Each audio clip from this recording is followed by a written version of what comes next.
Assassin's Creed IV Black Flag is a smart, sprawling addition to the series that wisely places an emphasis on freedom and fun, while trimming most of the fat that bogged down Assassin's Creed III's ambitious but uneven adventure.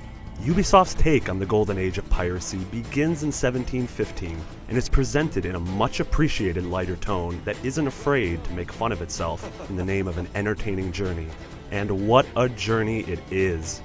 Sailing across the massive expanse of the Caribbean, exploring gorgeous and unique islands, and getting yourself into all sorts of nautical trouble provides some of the most rewarding and memorable stretches of gameplay I've experienced all year.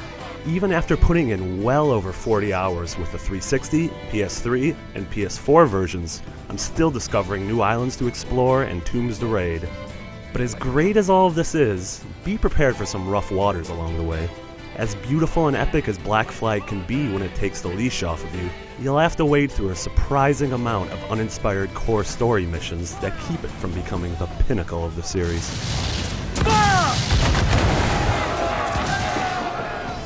Black Flag learns from AC3's initial 10 hours of banal hand-holding by immediately throwing you into the action. After a lean and exhilarating opening mission that places you in the blood-soaked boots of Connor's grandfather, Edward Kenway, the world blossoms and allows you to explore its vast, uncharted waters. Black Flag is at its best when you ignore the main mission prompt and simply set out in search of your own fun. It treats you like an adult and allows you to explore its gorgeous and activity-filled world to your heart's content.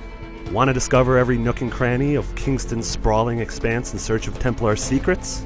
Or would you rather buy a small fishing boat and hunt for all manner of deadly sea creatures? Or maybe you just want to do a little bit of sightseeing? The freedom to tell your own stories also exists in the multiplayer mode, which, once again, refines the unique cat-and-mouse gameplay originally introduced in Brotherhood.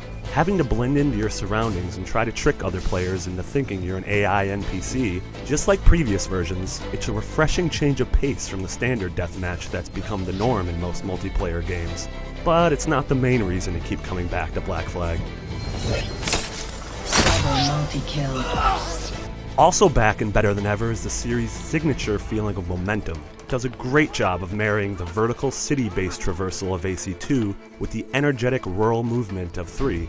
That being said, Edward still occasionally disobeyed my commands by errantly jumping off rooftops and climbing up walls that I never wanted to scale in the first place. But those are minor nuisances.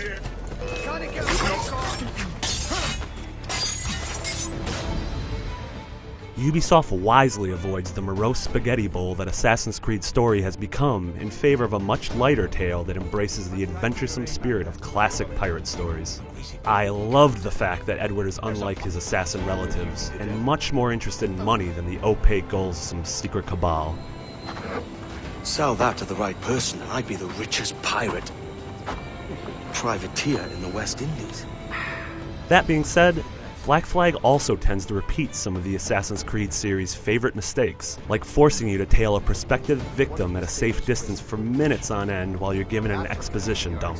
It's mighty annoying that I had to spend 10 minutes listening to rarely memorable dialogue before I could make the kill. I was also shocked at how much I enjoyed my time spent outside of the Animus. These first-person missions are mostly optional, but surprisingly great. As a new Abstergo employee working to develop an entertainment product based on Edward's life, you'll quickly find yourself embroiled in a bit of corporate espionage that ultimately leads to you discovering all sorts of secrets that gleefully hint at the future of the series. Yar, matey! Very exciting. Welcome aboard.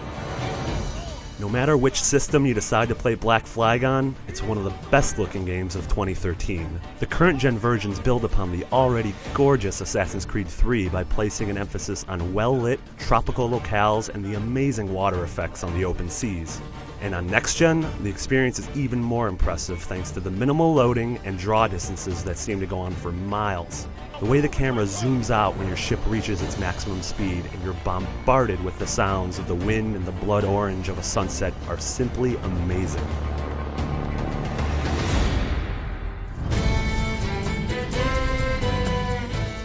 The amazing world of Assassin's Creed IV Black Flag has kept me gladly occupied for longer than any other game in the series, even though its story isn't the strongest.